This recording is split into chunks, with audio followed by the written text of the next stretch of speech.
17 वर्षीय नंदिनी 12वीं कक्षा में फेल हो गई।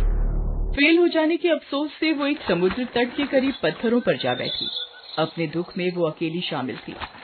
समुद्र की उठ रही लहरों को देखते हुए वो खिसिया रही थी, ये सोचकर कि जो उत्साह समुद्र की जोश मार रही लहरों में है, वही उसके अंदर से क्यों खत्म हो गया।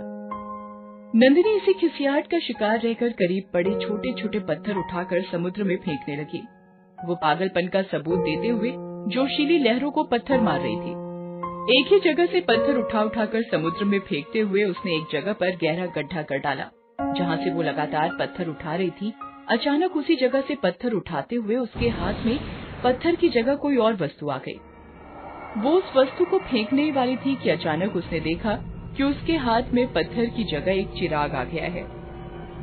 चिराग धातु का बना था। उसकी बनावट इस बात का प्रतीक थी कि वो बहुत पुराने समय में जलने वाला चिराग है। वास्तव में ऐसा चिराग गुजरे जमाने में जलते हुए देखा गया था। वो चिराग नंदिनी को बहुत अच्छा लगा। वो उसके साथ खेलने में गुम हो गई। इतना ही नहीं, वो अपना सारा दुख भूलकर चिराग अपने घर ले आई। उसने शीशे की अलमारी में वो चिराग सजा दिया। उसी समय अलमारी का शीशा बंद करते हुए शीशा उसकी उंगली में लग गया। परिणाम स्वरूप उंगली से खून बहने लगा। जख्म को ठीक करने वाली एक क्रीम चिराग के करीब रखी थी।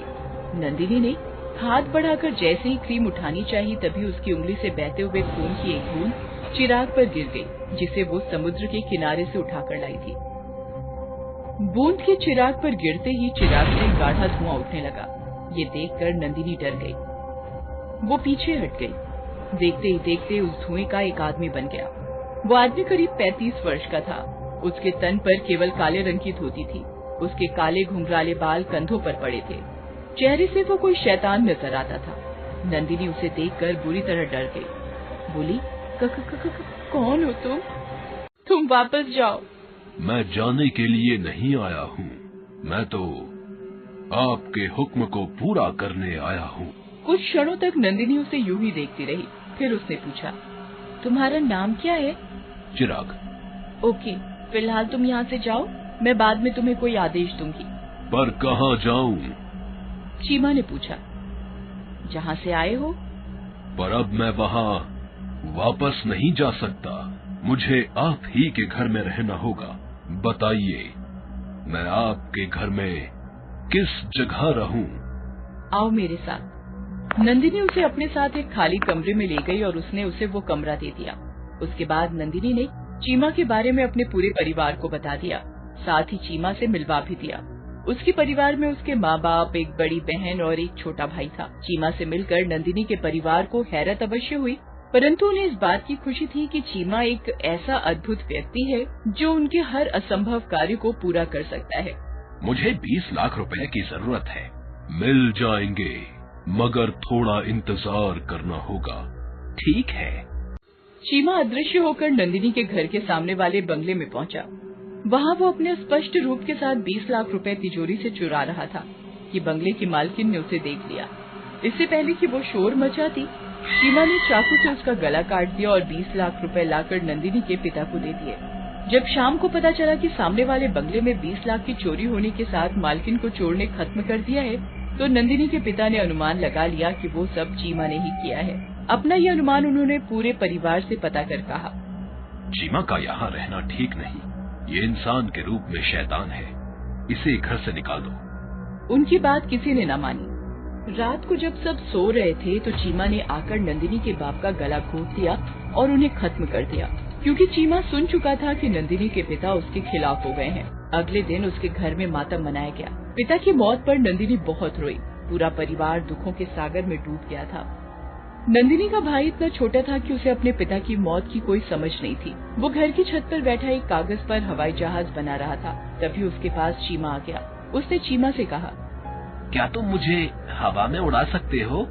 क्यों नहीं? चीमा ने कहा, अभी लो। उसी के साथ चीमा ने उसे उठाकर आकाश की ओर उछाल दिया। वो बहुत जोर से चीखा। जमीन पर गिरते ही उसने दम तोड़ दिया। घर में दो अर्थी देखकर नंदिनी की माँ बहुत रोई। अगले दिन नंदिनी की माँ ने कहा, मुझे लगता है हमारे घर में इन 2 मौतों का कारण चीमा है। जब से ये हमारे घर में आया है, तब से एक अजीब सी मनहूसियत हमारे घर में आ गई है। चीमा को जितना जल्दी हो सके घर से निकालो। नंदिनी और उसकी बड़ी बहन ने माँ की बात नहीं मानी। नंदिनी ने माँ से कहा, मम्मा आपको गलतफहमी हो रही है, चीमा हमारे लिए बुरा नहीं है। उसने एक बार कहने पर ही पापा को 20 लाख रुपए दे दिए, मगर पापा भी उसको ही गलत समझ रहे थे और अब आप भी उसको गलत समझ रही हैं। मैं सही कह रही हूँ। माँ ने अपनी बात पर जोर दिया। मम्मा ये गलतफहमी अपने दिल से निकाल दो। नंदिनी की बड़ी बहन ने कहा, चीमा हमारे लिए बुरा नहीं है। परंतु माँ ने दोनों बेटियों की एक न सुनी। 1 घंटे के बाद चीमा ने नंदिनी की माँ को भी मार दिया। माँ की मौत हो जाने के बाद दोनों बहनें अकेली रह गईं। परिवार में अचानक 3 मौत हो जाने से दोनों बहनें टूट सी गईं। उन दोनों ने समझा कि घर में लगातार 2 मौतें होने के कारण माँ सदमे से मर गई है। 15 दिन बाद नंदिनी ने चीमा से कहा, मेरा दोस्त करण अमेरिका जा रहा है, क्या तुम उसे जाने से रोक सकते हो? बेशक, चीमा ने दृढ़ स्वर में कहा। उसके बाद 2 घंटे बीत जाने पर खबर मिली कि करण की टांग किसी ने काट दी है। इतना सुनकर नंदिनी समझ गई कि करण की टांगे काटने वाला चीमा ही है। सचमुच चीमा ने ही करण की टांगे काटी थी। नंदिनी ने अपनी बड़ी बहन को सारी बात बताई। फिर दोनों बहनों ने अगली पिछली बातों को दोहराया तो उन्हें समझ में आता चला गया कि उनके परिवार वालों का तथा उनके घर के सामने बंगले की मालकिन का कातिल चीमा ही है। चीमा को हमें इस घर से निकालना ही होगा, नंदिनी बोली। तभी चीमा ठहाके लगाता हुआ उन दोनों के बीच आ गया। उन दोनों ने चीमा की शक्ल देखी तो वो बुरी तरह डर गई। चीमा बहुत डरावनी शक्ल अपना चुका था। वो दोनों उसे देखकर बुरी तरह डर गई। चीमा ने कहा, अब तुम दोनों मारी जाओगी। जानती हो मैं कौन हूँ? मैं एक मुर्दा था। मुझे अपनी साधना से एक तपस्वी ने जीवित किया था। जब जीवित होकर मैं हर वो काम करने लगा जिससे तपस्वी को बुरा लगने लगा तो उसने मुझे एक चिराग में कैद कर दिया। साथ ही कहा, तो इस चिराग में तब तक कैद रहेगा जब तक कि इस चिराग को खून नहीं मिलेगा। फिर उसने चिराग समुद्र किनारे पत्थरों में दफन कर दिया था।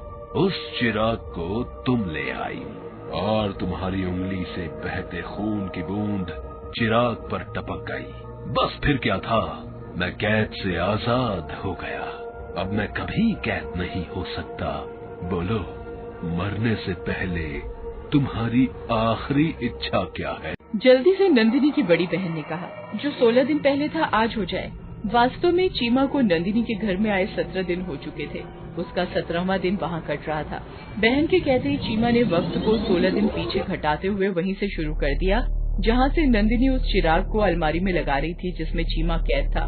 सब कुछ उसी समय का दृश्य था। बीते कल की बातें दोबारा चलते हुए जब नंदिनी की उंगली कटी और उसने चिराग के बराबर में रखी जख्म पर लगाने वाली क्रीम को उठाना चाहा तो जल्दी से उसकी बहन आई और उसने नंदिनी के हाथ को वहीं का वहीं रोककर कहा, ऐसी गलती न करना। तुम्हारी उंगली से बहता खून अगर चिराग पर टपक गया तो चीमा आजाद हो जाएगा और इस दुनिया में कोहराम मचा देगा। चीमा वापस चिराग में कैद हो चुका था। शीघ्रता से दोनों बहनों ने चिराग को एक दरिया में फेंक दिया।